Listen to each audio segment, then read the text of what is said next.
Em dezembro do ano de 1900, 3 faroleiros responsáveis por um farol em uma ilha desaparecem sem deixar rastros. A partir desse sumiço, algumas teorias em volta desses mistérios foram levantadas a fim de tentar decifrar o que de fato teria acontecido com os 3 homens. Se você gosta desse tipo de conteúdo, convido você a ficar até o final do vídeo para saber o final dessa história. Meu nome é Júlio e o vídeo de hoje será sobre um caso real de desaparecimento misterioso em uma ilha. E antes de darmos início ao vídeo, só peço que você deixe o like e se inscreva caso não for inscrito. E agora vamos ao vídeo. O ano era 1900. As pacatas e isoladas Ilhas Flannan se tornaram o centro de um dos maiores mistérios náuticos da história. Pois nesse ano, 3 guardiões do farol da ilha desaparecem misteriosamente. Entre eles estavam Thomas Marshall, James Ducat e Donald MacArthur. Ambos desapareceram sem deixar vestígios, intrigando os investigadores e historiadores por mais de um século. Os 3 eram responsáveis por manter o farol em funcionamento e garantir a segurança das embarcações que navegavam pelo Atlântico Norte. Vale ressaltar que a vida de um guardião do farol não era nada fácil, pois eles tinham uma vida totalmente isolada e desafiadora, exigindo resiliência e habilidades para enfrentar algumas questões, como o clima severo do local ou até mesmo a solidão que sentiam por estarem longe de praticamente tudo e todos. Porém, os homens eram muito experientes no que faziam. Algo que não poderia acontecer no farol de forma alguma seria deixar com que ele apagasse. A luz tinha que ficar acesa a todo custo, afinal, era para isso que eles estavam ali. Sendo que os faróis servem principalmente para orientar as embarcações, em especial na parte da noite. Todavia, em meados de dezembro de 1900, a embarcação a vapor Arctor passava pelas Ilhas Flannan e notou que o farol não estava funcionando.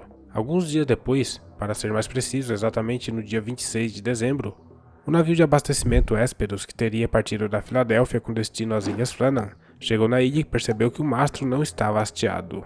A luz do farol estava apagada. E quando o capitão tocou a buzina e acionou um sinalizador para atrair a atenção dos faroleiros, ninguém apareceu. Na ocasião, o capitão James Harvey era responsável de transportar o faroleiro Joseph Moore para substituir um dos homens que trabalhavam no farol. Eles também traziam alguns mantimentos para os 3 faroleiros que eram responsáveis por tomar conta do lugar. Mas para surpresa deles, não havia ninguém ali no local. As coisas ficaram ainda mais estranhas quando Joseph Moore desceu da embarcação e entrou na escadaria que levava ao farol. Nesse momento, ele relatou uma sensação de pavor.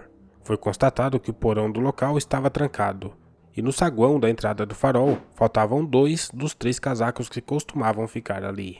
Essas pistas apenas levaram a mais perguntas, como por exemplo, por que um dos guardiões teria saído sem o casaco?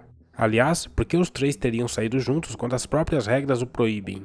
Pois alguém precisava ocupar o cargo o tempo todo. Há uma hipótese de que algo incomum deve tê-los atraído e fez com que saíssem dali. Mas o que? O capitão James Harvey, percebendo que não havia ninguém ali no local, enviou um telegrama para a sede de conselho responsável pelos faróis.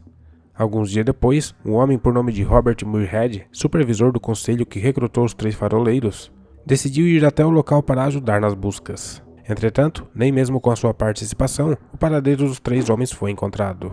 James Harvey e toda sua equipe perceberam que algo estava errado, e o que eles descobriram foi tanto misterioso quanto confuso, pois além do local estar vazio, as portas do farol estavam trancadas. Na cozinha, a mesa estava posta uma refeição, pratos de carne, batata e picles. E curiosamente, uma das cadeiras estava virada como se a pessoa que estava ali sentada estivesse saído com pressa para deixar o local. E para deixar o local ainda mais enigmático, o relógio na parede estava parado exatamente às 2 horas. O Diário dos Guardiões registrava eventos até o dia 15 de dezembro. A partir daí, não mais. E vendo todo o cenário daquela forma, foi um momento em que surgiu muitas perguntas e poucas respostas. A investigação revelou que uma tempestade havia atingido a região em torno da data do desaparecimento. As teorias variavam desde ondas gigantes arrastando os homens para o mar, até mesmo hipóteses mais místicas envolvendo abdução ou fenômenos sobrenaturais. Até porque nenhum corpo foi encontrado, ficando assim isento de evidências concretas do que de fato ocorreu ali. Embora outros detalhes tenham sido revelados sobre os dias que antecederam o sumiço, ao analisar o diário do farol, Muirhead percebeu que as anotações feitas eram tanto quanto incomuns. E por que não dizer bizarras?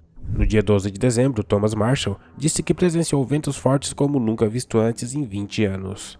O segundo assistente também relatou que o líder do grupo, James Ducat, estava muito quieto e que Donald Arthur estava chorando, o que seria algo peculiar para quem teria a reputação de homem durão. O relato do dia seguinte também é bem estranho, pois Thomas Marshall relatou mais detalhes da tempestade e escreveu que os três estavam rezando para que a tempestade passasse, mesmo estando a 45 metros acima do nível do mar e um dos lugares mais seguros da região. Algo que também soa muito estranho sobre tudo isso é que, segundo as previsões meteorológicas do local, não houve nenhuma tempestade na região nos dias 12, 13 e 14 de dezembro. Na verdade, o tempo estava calmo e um forte vendaval só iria atingir o local apenas 2 dias depois do relatado. Porém, tudo parece acabar no dia 15 de dezembro, quando houve o último registro. Abre aspas. A tempestade acabou. Mar calmo. Deus está acima de tudo.